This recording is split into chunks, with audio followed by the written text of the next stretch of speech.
Hi, you guys. Hi, Carla. Hi, How are Carla. you? I'm wonderful. How are you? Very well. Very It's been a good. long day, but you know what? We're so happy it's you now. Aw, thank you. Bringing new life into the room, which is always lovely. Aw, thank you. I'm glad you've waited for me and we're gonna have We some fun. did. We did indeed. It was I saw a short doc reel a long time ago by Stanley Kubrick that was done in 1951 that has a very similar vibe to this. And it also, with it being in black and white, kind of reminds me of that reel and Scorsese's Raging Bull. I've never seen it from the boxer's point of view, from the moment he wakes up to the time he closes his eyes at the end of his day. Yeah. And I wanted to know what made you approach it from that point of view, because that I have not seen. Well, it's interesting because the Kubrick documentary, which serves as a 15-minute short doc, and it follows a boxer on the day of a prize fight. Simple in its idea of what it was, but it's very funny when I go back to the films that I've loved. They can be a simple idea, but one element raises the stakes in such an immense way. So, well, what if the day of this prize fight was also possibly the last day of this man's life? Everything. So I said day of the fight was a metaphor, that it's not day of the fight as in what he's fighting for in the ring, it's that he's fighting for everything. It's the day of the biggest fight of his life. And that's everything that's ever mattered to him. It comes up to this one day. And I think it's a life in a day that I wanted to try to paint colors throughout this day about relationships and also about memories, trying to build this character in front of our eyes, really seeing it from his perspective. And who better to portray this than, the great Michael Pitt. It's there's no other actor in my eyes that could have done justice like he did to the role. Yeah, Michael, you did that. You really Thank inhabited you. him from the top of your eyebrows to the bottom of your toes. Thank you so much. Thank you for saying that. You did, you really, yeah, you really inhabited that. I was interested to know, how did you go about training for this? Because we don't see the fight in its totality, even though I know that probably happened and Jack, cut it up the way that he did to make it a little more interesting to watch. But what was your training like going into this? Because have you done boxing ever prior to this?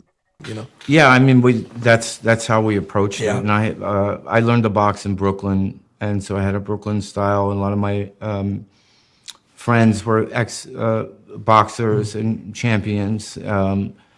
So I trained with them, and then also on the West Coast, I trained with at Freddie Roach's gym, and I just trained as a boxer. We didn't train as a for vanity or No anything choreography, like that. no bullshit. It's if he's gonna fight, you're gonna fight. Beautiful. And the reason, Appreciate that. thank you, because I feel like the audience has they've become smarter. They've seen so many boxing films.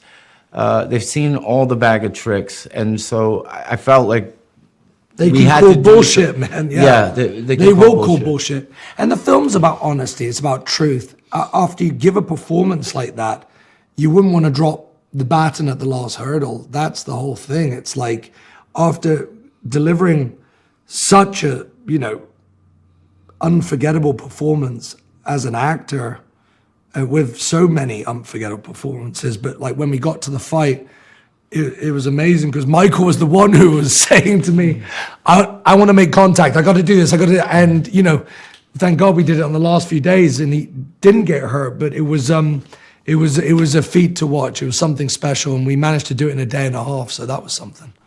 Well, this film was something special, and I want to say two things to you before I sign off. First of all, Michael, you gave Irish Mike, such heart and vulnerability that you made him a delight to watch on screen. Watching your acting juxtaposition of him from the first frame to the last was really quite stellar to experience. Thank you so much. Jack, Thank you.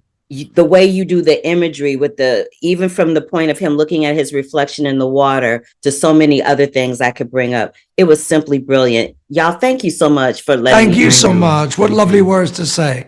Go tell everybody. Oh, honey, you don't have to worry. I will. Oh, thank you. Please. Bye, darling. Bye, bye, bye. That song that you sang is so beautiful. Did you write that song? No, I did write a song for the film, which you hear in the credits, but that song is Creedence Clearwater, Have You Ever Seen the Rain? And it's actually like an up-tempo song that you would never even imagine, you would never even think to make it into a ballad, but Jack had this vision, and I just thought it was such a beautiful choice. He chose that song for this moment. And I know that you're a mom, and you say something to the extent of, when you're a child, the parent is the child's entire world, and then they turn 13 and they like hate you. Mm-hmm. Were you like that with your parents? And do you fear that that's going to happen with your kids? Oh my God, I fear it all the time. But I think I was really, really close with my parents all through my like teenage years. So they got really lucky. I think when I hit my 20s, they sort of were like, oh, here's her teenage years. But no, I mean, yeah, I think that there's so much about Sasha in this film for me that I just had Lucy, my daughter, in my mind for so much of it. Yeah, I hope she still loves me and wants to be around me when she's a teenager. But yeah, I think it's also about being conscious of the practice of like letting go a little bit when you can. And I don't know, I'm very nervous for the teenage years. I've got a little bit of time though, so it's good. Yeah, you got a lot of time. Yeah. Thank God. Right? There was also something where Mikey was talking about how the best day of his life became the worst day of his life. Have you ever had a situation like that where you thought that about a particular day, and how did you overcome that? It is interesting how we can have days like that. Like the first thing that comes to mind is one of my best friends. I went to Dallas with her for her mom's funeral and was staying with her, and that was a rough day, but then at the same time we all came back, and after the funeral there was so much joy. We like played this game with like with like everybody there, and it was just like we were crying from laughing but then also from grief. I mean, I think there's something really true to humanity and to life, to the human experience, where you can live in the duality of those moments at any point, really. That it gives you something to think about, right? And I Yeah. love this film because we never see, we've seen a zillion different fight movies, but we've never seen it from the fighter's point of view, the day of, like what they go through that day leading up to the fight and after the fight, and what their mindset is. It's always overblown and over textualized. So I love this film for that reason. And I really loved you in it. I really did. But I want to end our session with this. At some point, I forget who says it, but someone says, what do you think we're doing here? Are we here to help each other? And they go through this list of things that they think human beings are put on this earth for. What do you think? I think we're here to love, to learn, and to experience one another and make connections. And I think that's why it's such a gift as an actor to get to tell these stories, because we get to do that so much in our work. And when we're doing our best work, that's when we're doing it. We know that we're doing those things, I think. And yeah, I think it's about connection. I think you're right. And I am so happy that in my lifetime, I got to connect with you. You know how much I love you. And I I'm love you so too. proud of you. Oh my my God, my Don't heart. make me cry. Don't make me cry. My heart is bursting with joy at the Aw, fact that other people are getting to see what I've known about you all along since the day I met you. So same. congratulations, honey. And I'll see you Thank you. next time. I love you. Thank you. I love you, Black. Mwah.